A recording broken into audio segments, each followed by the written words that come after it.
السمنة هاجس الملايين.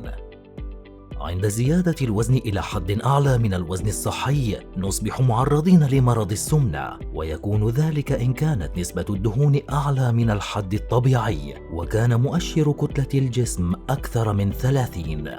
وتعتبر السمنة مرضاً خطيراً صحياً ونفسياً وحتى على المستوى الاجتماعي، وهو منتشر حول العالم، حتى إن منظمة الصحة العالمية صنفته على أنه وباء. كما ذكرنا سابقاً، فإن مؤشر كتلة الجسم يمكنه غالباً إظهار ما إذا كان الشخص مصاباً بالسمنة أم لا، ولكنه لا يعتبر بديلاً عن الفحص الطبي الدقيق، ويتم حسابه بتقسيم الوزن بالكيلوغرام على مربع الطول بالمتر.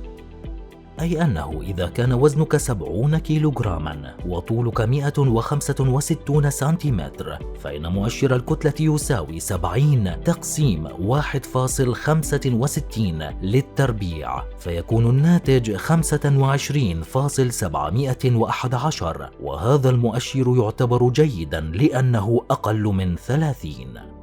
ولا يصلح حساب مؤشر الكتلة كمقياس للسمنة مع جميع الحالات، مثل الأطفال والمرأة الحامل وأصحاب الأجسام كثيرة العضلات، لذلك لا بد من استشارة خبير التغذية.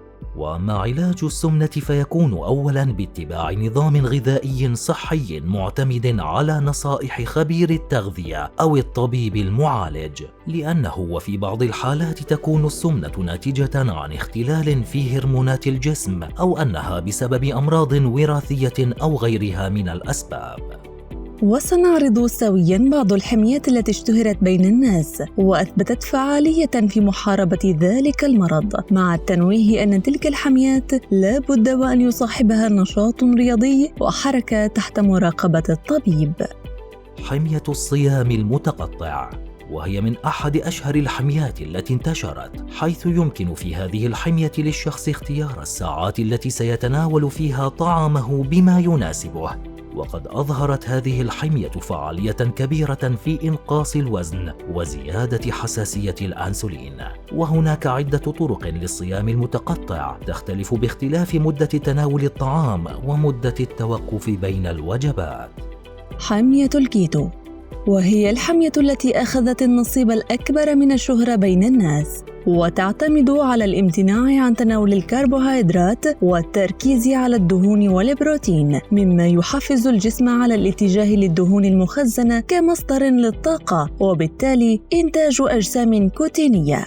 وقد أثبتت هذه الحمية فعالية في إنقاص الوزن، ولا بد من استشارة الطبيب خاصة في نوعية هذه الحمية، لأنها من الممكن بعد الانتهاء منها وعودة المصاب إلى النظام الغذائي المعتاد أن يكتسب الوزن من جديد.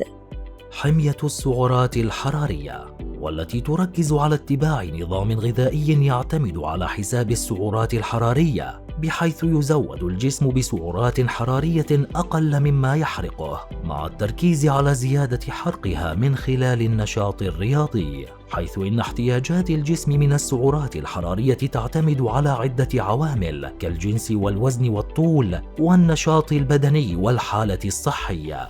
ودائما نذكر وننصح بزيارة أخصائي التغذية للحصول على النتائج المرجوة. حمية البحر الأبيض المتوسط، تعتمد هذه الحمية على الأطعمة التي يتناولها أهل المنطقة التي تحد البحر الأبيض المتوسط، وعلى الرغم من أنها صممت في الأساس لتخفيض خطر الإصابة بأمراض القلب، إلا أن العديد من الدراسات بيّنت أنها تساعد في إنقاص الوزن. تشجع هذه الحمية على تناول الكثير من الفواكه والخضروات والحبوب والبذور والدرنيات والبقوليات، بالإضافة إلى الحبوب الكاملة والأسماك والمأكولات البحرية وزيت الزيتون البكر الممتاز. أما بالنسبة للدواجن والبيض والحليب ومنتجاته فيجب تناولها باعتدال، والتخفيف من تناول اللحوم مع الابتعاد عن تناول الحبوب والزيوت المكررة والدهون المتحولة والسكريات المضافة واللحوم والأطعمة المصنعة. حمية باليو، تدعو حمية باليو إلى تناول الأطعمة التي كان يتناولها أسلافنا القدامى، وتشجع على تناول الأطعمة الكاملة والخضروات والفواكه واللحوم قليلة الدهون والمكسرات والبذور، وتحد من تناول الحبوب والسكر والحليب ومشتقاته. وقد أظهرت الدراسات أنه يمكن لحمية باليو أن تساعد في التخفيف من الوزن، ولكنها تحرم الجسم من بعض المجموعات الغذائية كالبقوليات على سبيل المثال.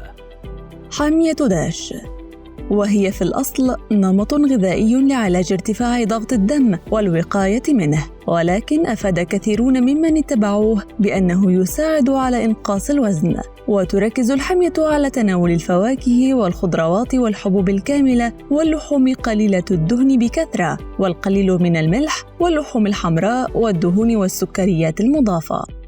كما ويجب الانتباه من الحميات غير الصحية لعلاج السمنة، والتي انتشرت في العديد من المواقع ومنصات التواصل الاجتماعي بكثرة، كتلك التي تتطلب من الشخص شراء منتج معين يوصف بأنه ينقص الوزن دون عناء أو التزام. لذلك لا بد من زيارة أخصائي تغذية يحدد للشخص ما يناسبه ويعمل معه على تغيير نمط حياته وسلوكياته الغذائية الخاطئة. كنت معكم في التعليق الصوتي أنا إسراء صباغ وسامر يونس. تابعونا في قناتنا الصوت الفريد الوثائقية على اليوتيوب. دمتم في أمان الله.